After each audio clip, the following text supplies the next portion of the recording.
ትንሽ ታገሱ፣ ተሰልፈው እጅ ይሰጡናል። ይህን የሚሉት አብይ አህመድ አሊ ናቸው። አብይ አህመድ ይህን ክረምት አያልፈውም። ይህን የሚሉት ደግሞ የፋኖ ኃይሎች ናቸው። በፖለቲካው ዓለም በተለይም የጥይት ድምፅ የሰውን ልጅ የማዘዝ አቅም በሚያደነቁርበት የጦርነት አውድማ ላይ እውነት እጅግ ብርቅዬ ፈርጥ ናት። ሁለት ፍጹም ተቃራኒ የሆኑ አንዱ የሌላውን ህልውና የሚያጠፉ መሬትና ሰማይ የሚያክሉ የራቁ ትርክቶች በአንዲት ሀገር ሰማይ ስር እኩል ሲያስተገቡ የታሪክም የፖለቲካም የስነ ልቦና ሚዛን ይናጋል። ዛሬ በኢትዮጵያ ፖለቲካ ውስጥ እየሰማንና እያየን ያለነው ይህንን አስደንጋጭና ልብ አንጠልጣይ ተቃርኖ ነው። በአንድ በኩል የሀገሪቱ ጠቅላይ ሚኒስትር አብይ አህመድ አሊ በማይነቃነቅ አለት ላይ ቆመናል በማለት ያመጹብን ታጣቂዎችም ሆኑ የፖለቲካ ተቃዋሚዎቻችን በሰልፍ እጃቸውን ይሰጡናል ጠብቁ ብቻ ሲሉ በመራር የድል አድራጊነት ስሜት ይናገራሉ። መንግስታቸው የኃይል ሚዛን ሙሉ በሙሉ እንደተቆጣጠረ ማንም ሊገዳደረው እንደማይችልና የተቃውሞ ጎራው በሙሉ ውሎ አድሮ መንበርከኩና ይቅርታ ጠይቆ መግባቱ እንደማይቀር እንደ ፍጹም የፖለቲካ ትንቢት ያውጃሉ። በሌላኛው ጽንፍ ደግሞ ፍጹም የተለየ አውዳሚና አሸማቃቂ ትርክት ይሰማል። በሀገሪቱ በትጥቅ ከሚንቀሳቀሱ ኃይሎች መካከል አንዱ የሆነው ፋኖ የአማራን ክልል 90% እያስተዳደረን ያለነው እኛ ነን። የጠቅላይ ሚኒስትር አብይ አህመድ መንግስት ይህንን ክረምት አያልፍም ሲል የሞት ሽረትና የስልጣን መውደቂያ አዋጅ ያውጃል። እጅ ይሰጣሉ ወይስ እጅ ያሰጣሉ? ክረምቱን አያልፉም ወይስ 10 ዓመታትን ይሻገራሉ? ታጣቂው በሰልፍ ይመጣል ወይስ ሰልፈኛው ጦር ይበተናል? ይህ የቃላት ጦርነት ብቻ አይደለም። ይህ በሚሊዮኖች የሚቆጠሩ ኢትዮጵያውያን ህይወት፣ ደምና ጣፈንታ ዋጋ እያስከፈለ ያለ የገዘፈ የህልውና ቁማር ነው። ከሁለቱ አንዱ እጅግ አደገኛ የሆነ የስነ ልቦናና የፖለቲካ ስህተት ውስጥ ወድቋል። ወይ መንግስት የገዛ ጡንቻው አታሎት መሬት ላይ ያለውን እውነታ መካድ ጀምሯል፣ አሊያም ታጣቂው ኃይል የራሱን የድል ምኞት እንደ እውን ገዝፎ ታይቶታል። በዚህ የጦርነት የትንቢትና የፉከራ ውሎ ንፋስ መሃል ደግሞ ሌላ ሶስተኛ ትዕይንት እየተተወነ ነው። ጠቅላይ ሚኒስትሩ ይህ ሁሉ የጸጥታ መደፍረስ፣ የእርስ በርስ ግጭትና እልቂት ባለበት ሀገር ምርጫ ለማካሄድ ደፋ ቀና እያሉ ናቸው። ዲሞክራሲያዊትና ሰላማዊ ኢትዮጵያን በምርጫ ሳጥን በኩል ለዓለም ለማሳየት እየተጣደፉ ነው። ነገር ግን በህጋዊ መንገድ እንንቀሳቀሳለን የሚሉት የፖለቲካ ተቃዋሚ ፓርቲዎች በበኩላቸው በሀገሪቱ ያለው የጸጥታ ሁኔታ ለምርጫ ምቹ አይደለም፣ ህዝብ እየሞተና እየተፈናቀለ የፖለቲካ ምህዳሩ በጠበበበት ሁኔታ ምርጫ ማድረግ ፌዝ ነው።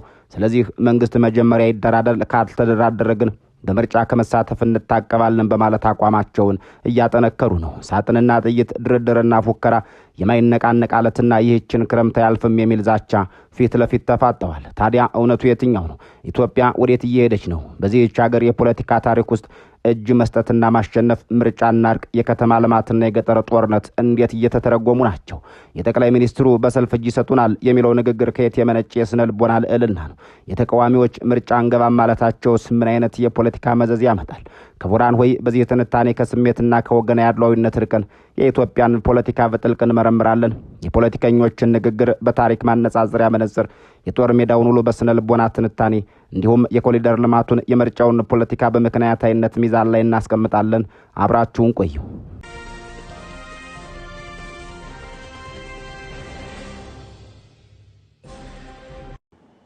ብዙዎች አልቋል፣ ጊዜው በቃ አብቅቷል ምናምን ይላሉ። እመነኝ እያንዳንዱ ይቅርታ ጠይቆ ይመጣል። ነገር 2 ዓመት 3 ዓመት ይመለሳል። ኢትዮጵያ መበልጸጓ፣ ማደጓ፣ መጽናቷ አይቀርም። በጀመርነው መንገድ ግልጽ የሆነ እሳቤ ነው ያለን። ብዙ ልምድ አግኝተናል፣ ብዙ ወዳጅ አግኝተናል፣ ብዙ ነገር ገብቶናል። ትናንት ከሰራነው በብዙ እጥፍ ነው የምንሰራው።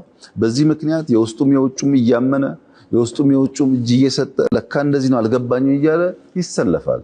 እኛ ለዛ ጊዜ የለንም፣ ለዛ ጆሮም የለንም። ዓላማችን ኢትዮጵያ ብልጽጋ ተቀይራ ማሳየት ብቻ ነው። የሰው ልጅ ታሪክ እንደሚያሳየው የፖለቲካ መሪዎች በስልጣን እርከን ላይ ከፍ እያሉ ሲሄዱ የሚጠቀሙባቸው ቃላቶችም እንደዚሁ እየገዘፉ እየጠነከሩና ፍጽማዊነትን እየተላበሱ ይመጣሉ። ቃላት የፖለቲካ መሪዎች የውስጥ ስነ ልቦና፣ የስልጣን ጣሪያና የወደፊት ህልማቸው መስታወቶች ናቸው። በቅርቡ የኢትዮጵያው ጠቅላይ ሚኒስትር አብይ አህመድ አሊ በቃና ቴሌቪዥን ቀርበው የሰጡት ቃለ ምልልስም ከዚህ የታሪክ እውነት ያፈነገጠ አልነበረም።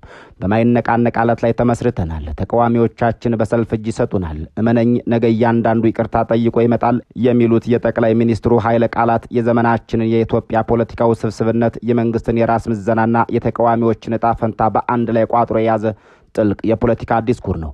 ይህንን ዲስኩር ዝም ብለን እንደ ተራ የፖለቲካ ፉከራ አልፎም እንደ ልማዳዊ የመሪዎች ንግግር አቅለን ልናልፈው አንችልም። ምክንያቱም ቃላቱ የተነገሩት ሀገሪቱ በአንድ በኩል በታሪኳ አይተው በማታውቀው መልኩ ግዙፍ የከተማ ማደስ ወይም የኮሪደር ልማት ውስጥ ባለችበት፣ በሌላ በኩል ደግሞ የሀገሪቱ ግማሽ አካል በጦርነት ሰዓት እየነደደ ባለበት፣ የፖለቲካ ምህዳሩ ጠቦ ተቃዋሚዎች ካልተደራደር ምርጫ እንገባም እያሉ ባሉበት፣ እጅግ ፈታኝ ወቅት ላይ ነው። እስኪ ይህንን የጠቅላይ ሚኒስትሩን ንግግር በታሪክ ማህደር እያመሳከርን በፖለቲካ ትንታኔ እየመነጠርን እናም በስነ ልቦና እይታ እያሰላሰልን ወደ ጥልቁ እንስለቅ። ጠቅላይ ሚኒስትሩ በቃለ ምልልሳቸው ሰፊ የሰጡት የአዲስ አበባን የኮሪደር ልማት ነው። የአዲስ አበባ የኮሪደር ልማት ዓላማ ሰው ማፈናቀል አይደለም፣ ዝም ብሎ ሰው እያነሱ የመጣል ነገርም አይደለም ሲሉ ዓለም አቀፍ የመብት ተቆርቋሪዎችን ክስ በጽኑ አጣጥለዋል። ታሪክ ሁሌም ራሱን በተለያየ መልክ እየደገመ ነው። የከተሞች መታደስና መስፋፋት በየትኛውም የዓለም ክፍል ያለ የሰው ልጅ ዋጋ ተከውኖ አያውቅም። በ19ኛው ክፍለ ዘመን አጋማሽ የፈረንሳዩ ንጉሥ ናፖሊዮን ሳልሳዊ ጆርጅ ኦስማን የተባለውን መሐንዲስ ቀጥሮ ፓሪስን ሲያድሳት ዛሬ ዓለም የሚያደንቀውን ሰፋፊ መንገዶች ሲገነባ በሺዎች የሚቆጠሩ የፓሪስ ድሆች ከማዕከላዊ ከተማዋ ተፈናቅለው ወደ ዳርቻ ተግዘው ነበር። ያኔም እንደ ዛሬው የፈረንሳይ ምሁራን፣ ጸሐፊያንና ተቃዋሚዎች የፓሪስ ነፍስ እየጠፋ ነው፣ ድሆች እየተረገጡ ነው ብለው ጮኸዋል። የከተሜነት ፖለቲካ ምንጊዜም አሸናፊና ተሸናፊ አለው። ጠቅላይ ሚኒስትር አብይ አህመድ ያደረጉት ያሉትም የዚሁ ታሪካዊ ሂደት ኢትዮጵያዊ ቅጅ ነው። በመሪው እይታ ከተማዋ ውብ፣ ዘመናዊ፣ ለኑሮ ምቹና ብርሃን የበዛባት መሆን አለባት።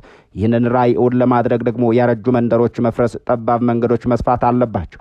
የጠቅላይ ሚኒስትሩ አቋም እንቁላል ሳይሰበር ኦምሌት አይሰራም የሚለውን የልማት ፍልስፍና የተላበሰ ነው። ሆኖም ግን ዓለም አቀፍ የሰብአዊ መብት ድርጅቶችና የሀገር ውስጥ ተቺዎች የሚያነሱት መከራከሪያ ደግሞ የህግ የፍትህና የሰብአዊነት ነው። የፈረሰው ቤት የቆርቆሮ ክምር ብቻ ሳይሆን የትውልድ ትዝታ፣ የማህበራዊ ትስስር ድር እናም የድሆች የህልውና ዋስትና ነው። ጠቅላይ ሚኒስትሩ ዝም ብለን አናፈናቅልም ቢሉም ሪፖርቶች ግን በቂ ካሳ ያላገኙ፣ የመጠለያ አማራጭ ያልቀረበላቸውና የትምህርትና የጤና ተደራሽነት በሌለበት የከተማ ዳርቻ የተወረወሩ ዜጎች ቁጥር ቀላል አለመሆኑን ያሳያሉ። ጠቅላይ ሚኒስትሩ ተቃዋሚዎችን አዲስ አበባ ያልመጡ ባሉበት ሆነው ስለኛ መፈናቀል የሚናገሩ ናቸው ሲሉ ወቅሰዋቸዋል። የመንግስትን እውነት ብቸኛና ፍጹም አድርጎ የማቅረብ የፖለቲካ ስልት ነው። እውነታው ግን ያለው መሀል ላይ ይሆናል። አዲስ አበባ በውበት እየደመቀች ነው። በተመሳሳይ ሰዓት ደግሞ በልማት ስም ከስራቸው የተፈናቀሉ ዜጎች እንባ በመንገዶች ስር ፈሷል።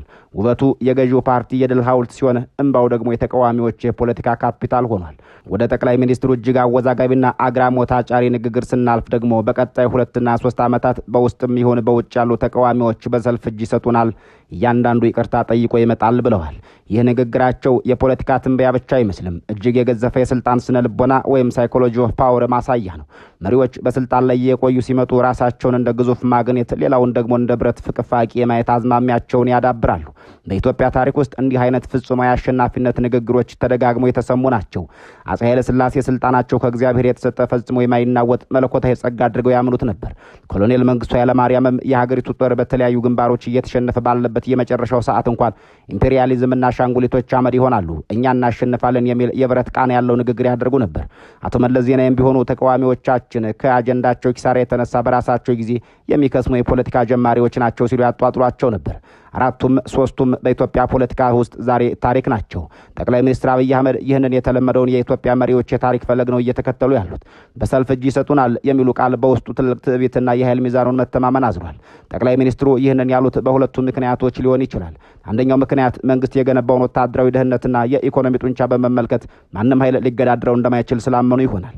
ብዙ ተምረናል፣ ብዙ ወዳጅ አፍርተናል፣ በቀላሉ አንወድቅም የሚለው ንግግራቸው የዚሁ ማረጋገጫ ይሆናል። ሁለተኛው ምክንያት ደግሞ የተቃዋሚዎችን መከፋፈል፣ የዲያስፖራውን ፖለቲካ ስሜታዊነትና አቋም አልባነት እንዲሁም የትግል የሚያደርጉ ኃይሎች እርስ በርስ መጓተት በሚገባ ስላጤኑት ሊሆን ይችላል። ጠቅላይ ሚኒስትሩ የዲያስፖራው ፖለቲካ ከፌስቡክና ከዩቲዩብ የዘለለ መሬት ላይ የሚወርድ ኃይል እንደሌለው፣ የሀገር ውስጥ የፖለቲካ ፓርቲዎችም ከሰላማዊ ሰልፍና ከመግለጫ ያለፈ አቅም እንደሌላቸው አምነው ይሆናል። ስለዚህ የጊዜ ጉዳይ እንጂ ሁሉ ሙሉ አድሮ ወደ መንግስት ጉያ መምጣቱ ወይንም በፖለቲካው መድረክ መክሰሙ አይቀርም የሚል ድምዳሜ ላይ ደርሰው ይሆናል። ነገር ግን ታሪክ ወደሚያስተምረው በፖለቲካው ውስጥ በሰልፍ እጅ መስጠት እጅግ አልፎ አልፎ የሚከሰት ክስተት ነው። በተለይም እንደ ኢትዮጵያ ባለ የፖለቲካ ጽንፈኝነት፣ ታሪካዊ ቅራኔና የብሔር ፖለቲካ ስር በሰደደበት ሀገር ተቃዋሚዎች ይቅርታ ጠይቀው እጅ ይሰጣሉ ብሎ ማሰብ ከእውነታው ይልቅ ለህልም የቀረበ ነው። አሁን ባለው የኢትዮጵያ ነባራዊ ሁኔታ ተቃዋሚዎች መልካቸውን ሊቀይሩ ይችላሉ፣ መሪዎች ሊቀያየሩ ይችላሉ። ነገር ግን የመቃወም መንፈሱ ዝም ብሎ እጅ የሚሰጥ አይመስልም። በፖለቲካው ዓለም ትልቁ አደጋ መሪዎች የገነቡትን ግንብ ከነሐስና ከአለት የተሰራ ነው ብለው ማመናቸው ነው። በማይነቃነቅ አለት ላይ ተመስርተናል፣ ማንም እንዳሻው ቢመጣ በወርድ አይነቀንቀንም ያሉት ጠቅላይ ሚኒስትር አብይ የመንግስታቸው የስልጣን መሰረት ፍጹም አድርገው ስለውታል። እስኪ ይህንን የማይነቃነቅ አለት በኢትዮጵያ መሬት ላይ ካለው እውነታ ጋር እናመሳክረው። በአሁኑ ሰዓት በአማራ ክልል ሰፊ የትጥቅ ግጭቶች እየተካሄደ ነው። እንደናስረስ ማረ መረጃ 90% የሚሆነው ክልሉ በፋኖ ቁጥጥር ስር ነው። በኦሮሚያ ክልል ለዓመታት የዘለቀ ጦርነት መንግስትን እየፈተነው ነው። ሌሎች የሀገሪቷ ክፍሎችን በጸጥታ መደፍረስ፣ በእገታና በመሰረተ ልማት ውድመት እየተሰቃዩ ናቸው። የኑሮ ውድነቱ የዜጎችን አንገት እያስደፋ ነው። ታዲያ ይህ ሁሉ የመሬት መንቀጥቀጥ ባለበት ሀገር ላይ በማይነቃነቅ አለት ላይ ቆመናል የሚለው መደምደሚያ ከየት የመጣ ነው? ይህ ንግግር በመንግስት ከፍተኛ አመራሮችና በህዝቡ ዕለታዊ የኑሮ እውነት መካከል ያለውን ሰፊ ገደል የሚያመላክት ይሆናል። በአዲስ አበባ የሚያብረቀርቁ ኮሪደሮችን፣ አዳዲስ ቤተ መንግስቶችና የቴክኖሎጂ ከተሞችን ከመገንባት አኳያ መንግስት ጠንካራ መሰረት እየጣለ እንደሆነ ሊሰማው ይችላል። የወታደራዊ ድሮኖች ግዥና የሰራዊት ግንባታውን በጉልበት ረገድ አለት ሆኛለሁ የሚል ስሜት ሊፈጥርበት ይችላል። ነገር ግን የፖለቲካ ስልጣን አለት የሚገነባው በጦር መሳሪያና በኮንክሪት ህንፃዎች ብቻ አይደለም። እውነተኛ የማይነቃነቅ አለት የህዝብ አመኔታ፣ ፐብሊክ ትረስት፣ አሳታፊ የሆነ የፖለቲካ ስርዓት፣ ኢንክሉሲቪቲና ዘላቂ ሰላም ናቸው። ጠቅላይ ሚኒስትሩ በሀገር ያለውን የትጥቅ ግጭት በድርድር ለመፍታት ዝግጁ እንዳልሆኑ በተዘዋዋሪ በዚህ ንግግራቸው አሳይተዋል። እጅ ይሰጣሉ፣ ይቅርታ ይጠይቃሉ የሚለው ቃል የድርድርን በር ሙሉ በሙሉ የሚዘጋ በምትኩ የኃይልን የበላይነት የሚያስቀድም ነው። ድርድር የሚደረገው እኩል ኃይል ካለው ወይም አደጋ ሊፈጥር ከሚችል አካል ጋር ነው የሚል እምነት ያላቸው ይመስላሉ። ተቃዋሚን ሁሉ እጅ ሰጪ አድርጎ በመፈረጅ መንግስት የኃይል አማራጩን እስከ መጨረሻው እንደሚገፋበት ግልጽ ያደርገዋል። ሌላው የዚህ ትንታኔ ማጠንጠኛ መሆን ያለበት የፖለቲካ ፓርቲዎችና የመጪው ምርጫ ጉዳይ ነው። የፖለቲካ ፓርቲዎች መንግስት በሀገራዊ ቀውሱ ዙሪያ ቁጭ ብሎ ካልተደራደረ፣ የምርጫ ህግና የፖለቲካ ምህዳሩን ካላስተካከለ በምርጫው አንወዳደርም እስከ ማለት ደርሰዋል። አንዳንዶችም ይፋ መግለጫ አውጥተዋል። በሌላ በኩል ጠቅላይ ሚኒስትሩና ፓርቲያቸው ምርጫው በተያዘለት የጊዜ ሰሌዳ ለማካሄድ ደፋ ቀና እያሉ ናቸው። ይህ ሁኔታ የኢትዮጵያን የፖለቲካ ዙሪት በግልጽ የሚያሳይ ታላቅ ክስተት ይሆናል። ምርጫ በዲሞክራሲያዊ ስርዓት ውስጥ የህዝብ ውሳኔ የሚገለጽበት፣ ሰላማዊ ስልጣን ሽግግር የሚደረግበትና የፖለቲካ ልዩነቶች በድምጽ የሚፈቱበት ሂደት መሆን ሲገባው፣ በኢትዮጵያ ግን ምርጫዎች ሁሌም የቀውስ ማባባሻ ወይም የገዢው ፓርቲ የስልጣን ማራዘሚያ ህጋዊ ማህተም ሆነው እያለፉ ናቸው።